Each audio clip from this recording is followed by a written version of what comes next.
तूने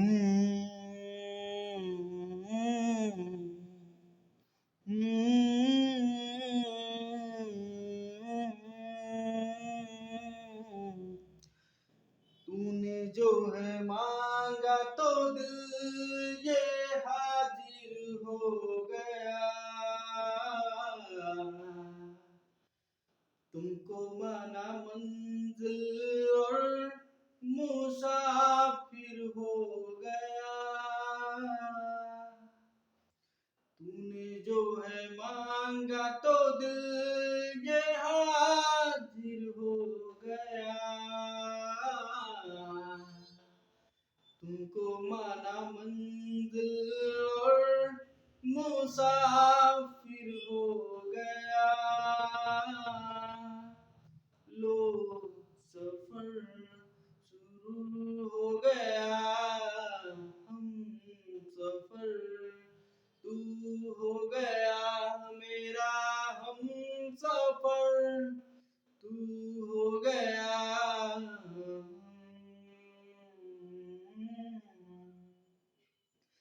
जब से तुमने बाहें थामी रास्ते आसान है। खुशनुमा है मेरी सुबह है।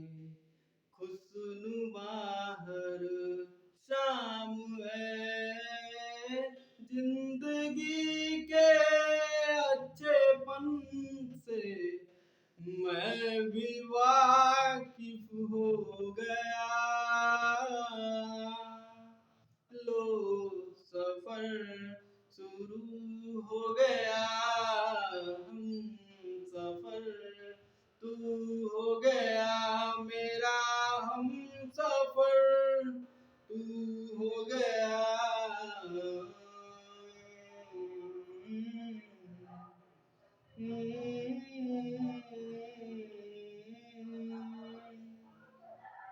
जय हिंद साथियों, कैसे हैं आप सभी।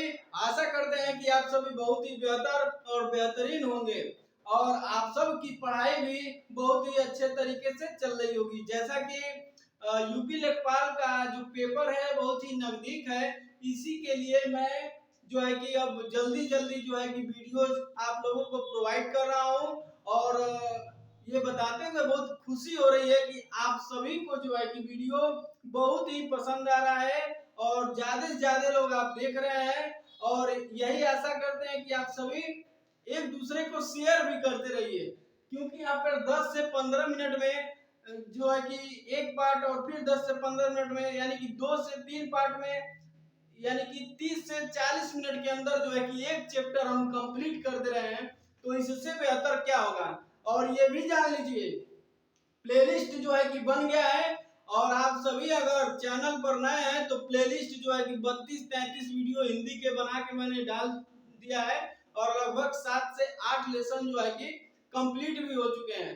और ये एकदम वादा और गारंटी के साथ कह रहे हैं कि अगर यूपी लेखपाल में जितना पढ़ाया हूं उस कंसेप्ट से कभी क्वेश्चन अगर बाहर जाता है तो आप वीडियो पेपर देने के बाद आइएगा और जो है चैनल को अनसब्सक्राइब कर दीजिएगा और लाइक भी मत करिएगा, डिसलाइक कर दीजिएगा।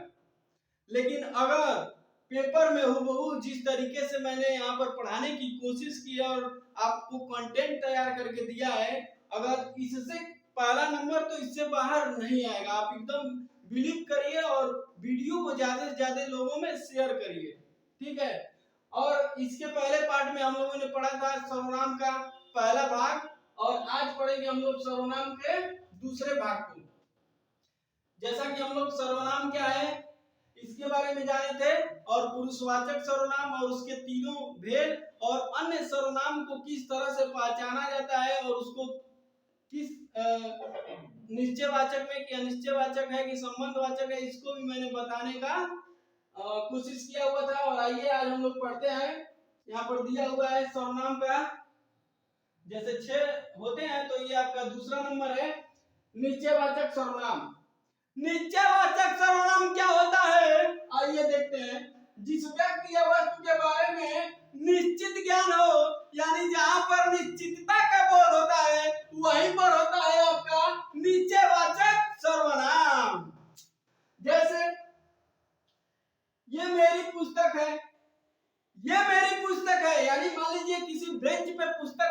है, या फिर किसी लड़के के पास आपकी पुस्तक है और आप उस लड़के के पास जाते हैं और कहते हैं कि ये मेरी पुस्तक है, तो ये निश्चयवाचक सर्वनाम हुआ कि नहीं? देखिए, ये मेरा मेरी क्या है? सर्वनाम है, और मेरा मेरी सर्वनाम है, और इसके पहले क्या आ गया? ये आ गया है और वो आ गया है, यानी कि वह और ये क्या है? निश्चयता का बोध कर रहा है। और मेरा मेरी अगर आता है तो सर्वनाम है, तो क्या हो जाएगा? निश्चयवाचक सर्वनाम। वह मेरा घर है, यानी कि वह क्या है? आपका निश्चितता का बोध कर रहा है, यानी निश्चित इंडिकेट कर रहा है, यानी संकेत क्या कर रहा है? निश्चित संकेत कर रहा है।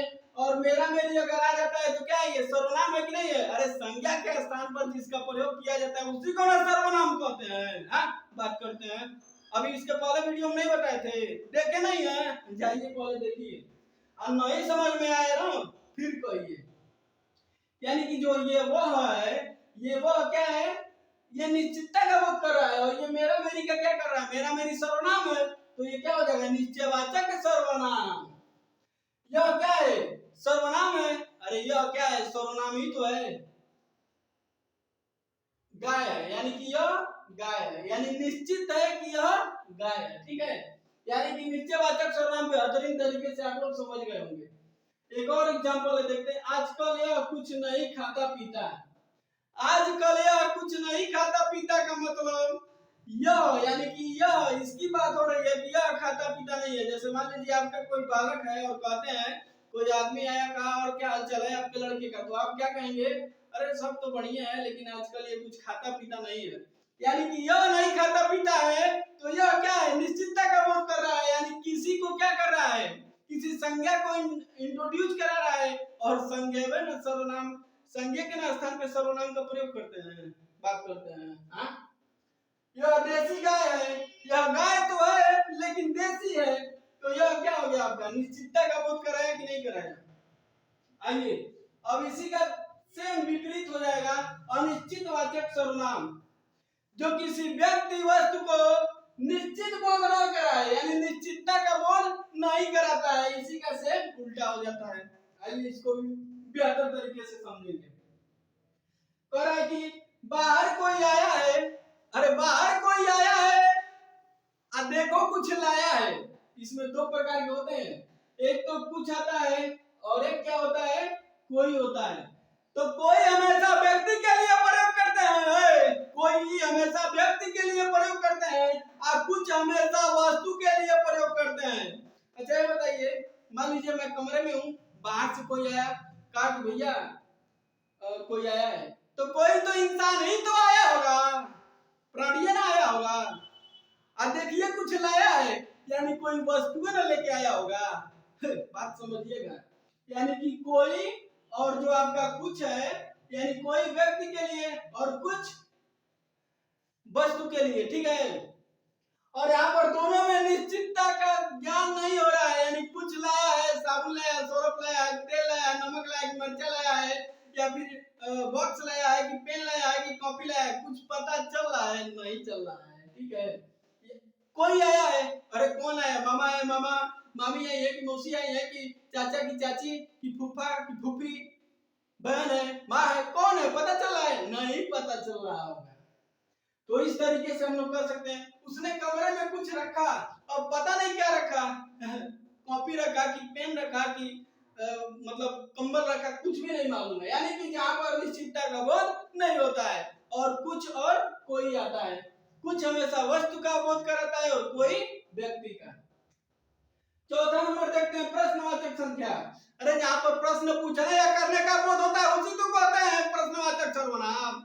जहाँ पर प्रश्न पूछने या फिर करने का बोध होता है वहीं पर होगा, और वह सर्वनाम के प्रयोग में किया जाएगा। आपके घर कौन आया है? अरे कौन आया है? कौन तो कोई आदमी आया होगा, इंसान ही तो आया होगा, चाहे वो लड़की हो, लड़का हो, चाहे औरत हो, चाहे आदमी हो। हाँ, बात करते हैं कौन आया है। तो आपके घर, आप क्या है? आपके घर क्या है? अरे भाई आपके घर कोई कौन आया है, तो कौन आया है वो, यानी प्रश्न पूछ रहा है, और कौन जो आया होगा वही ना सर्वनाम है। बात करते हैं संज्ञा के स्थान पर सर्वनाम का प्रयोग करते हैं। आपने क्या खाया है? जानते हैं कि वस्तुएं न खाएंगे आप, तो क्या खाए हैं ये पूछ रहा है, आपने क्या खाया है, तो क्या हमेशा किसमें आएगा, ये प्रश्नवाचक सर्वनाम है। ठीक है, यानी आपने मान लीजिए कह दिया केला खाए हैं या फिर कह दिए कि दाल और रोटी खाए हैं, तो ये सब क्या है, एक तरीके से संज्ञा ही है, तो इसके जगह पे संज्ञा ही का ना प्रयोग करेंगे, सर्वनाम पूछ रहा है ये। तो तुमने पेन किसको दिया, अरे किसी लड़के का चाहे लड़की को ही तो दिया होगा, चाहे किसी विद्यार्थी को, तो किसको दिया, तो किसको प्रश्नवाचक सर्वनाम हुआ कि नहीं हुआ, हुआ। आशा करता है कि बहुत ही बेहतरीन तरीके से आपको समझ में आ रहा होगा। आइए समझते हैं संबंधवाचक सर्वनाम। संबंधवाचक सर्वनाम, जो शब्द एक वाक्य का संबंध दूसरे शब्दों से जोड़ता है या फिर दूसरे वाक्य से जोड़ता है, उसी को कहते हैं संबंधवाचक सर्वनाम। जैसे को तैसा, जैसा बोएंगे वैसा ही काटेंगे। ठीक है, बात करते हैं। आइए, तुम वही लड़के हो जिसको पार्टी में देखा था, कोई और नहीं, तुम ही हो जिसको मैं पार्टी में देखा था। यानी कि पार्टी का और इस लड़के का संबंध क्या है कि वही हो जिसको पार्टी में देखा था, खा रहे थे, नाच रहे थे, गा रहे थे, कुछ भी कर रहे थे, लेकिन तुम वही हो, संबंध हो गया ये। यानी तुम वही हो और पार्टी का एक साथ संबंध हुआ कि नहीं हुआ, हुआ ना। ठीक है, कहे कि जैसी करनी वैसी भरनी, जैसी करनी वैसी भरनी, जैसी करनी वैसी भरनी, जैसा करेंगे वैसा ही मिलेगा। ठीक है, यानी कि आप जो करने का काम जो करेंगे वही आपको भरना भी पड़ेगा, यानी जो करेंगे उसी का आपको बेनिफिट मिलेगा या फिर हानि मिलेगा, लॉस और बेनिफिट इस तरीके से। यानी कि एक का दूसरे पे डिपेंड होना प्रस्तुत हो रहा है यहाँ पे। जिसकी लाठी उसी की भैंस, अरे जिसकी लाठी उसी की भैंस का मतलब यह है कि जिसकी लाठी मजबूत होगी उसी की भैंस होगी, तो संबंध हुआ कि नहीं हुआ, जिसकी लठिया सबसे मजबूत उसकी भैंसिया हो जाएगी उसी की हाथ। जो बोओगे सो काटोगे, बताइए, ये भी हो गया। अब देखिए निजवाचक सर्वनाम, इसमें कर्ता के स्वयं के ऊपर काम करने का बोध होता है, इसे कर्ता स्वयं के लिए प्रयोग करता है। मैं स्वयं जाऊंगा, मैं स्वयं खाऊंगा, मैं इस काम को स्वयं कर लूंगा, मैं अपने आप बाजार जाऊंगा। यहाँ पर किसी के डिपेंडेबल होने की बात नहीं आ रही है, तुम अपने आप करो। सर जी ने काम दिया, गुरुजी ने काम दिया और कहा कि तुम अपने आप करो, तुम स्वयं करो, यानी कि उस काम के करने का बोझ आपके ऊपर गिर रहा है और आप वही करेंगे, हम खुद वहां जाएंगे। अब देखो उधर झगड़ा हो गया, पता नहीं क्या बात हुआ क्या नहीं, कोई कहा कि अरे ऐसे हो गया है, झूठ बोल रहे हो, हम स्वयं वहां पर जाएंगे और तहकीकात करेंगे मौके का कि आखिर वारदात क्या है, बात क्या है, समझ में आ रहा है। हाँ, तो इस तरीके से। अच्छा, एक चीज और मैं आपको बताना चाहूंगा, ये जो सर्वनाम होता है हमेशा क्रिया से पता चलता है, उसका लिंग हमेशा क्रिया से पता चलता है। भाई सुनिए, वो घर गई, अब ये लड़की है तो घर गई, क्रिया गई है। अगर यही रहता वो घर गया, इसको हटा दिए, तो ये गया और गई किससे पता चल रहा है, इसका लिंग किससे पता चल रहा है, तो क्रिया से। यानी अगर यहाँ पर ई आ गया तो स्त्रीलिंग, और यहाँ पर आ गया लास्ट में, आ का मात्रा तो क्या हो गया, पुरुषलिंग। बात समझ में आ रही है।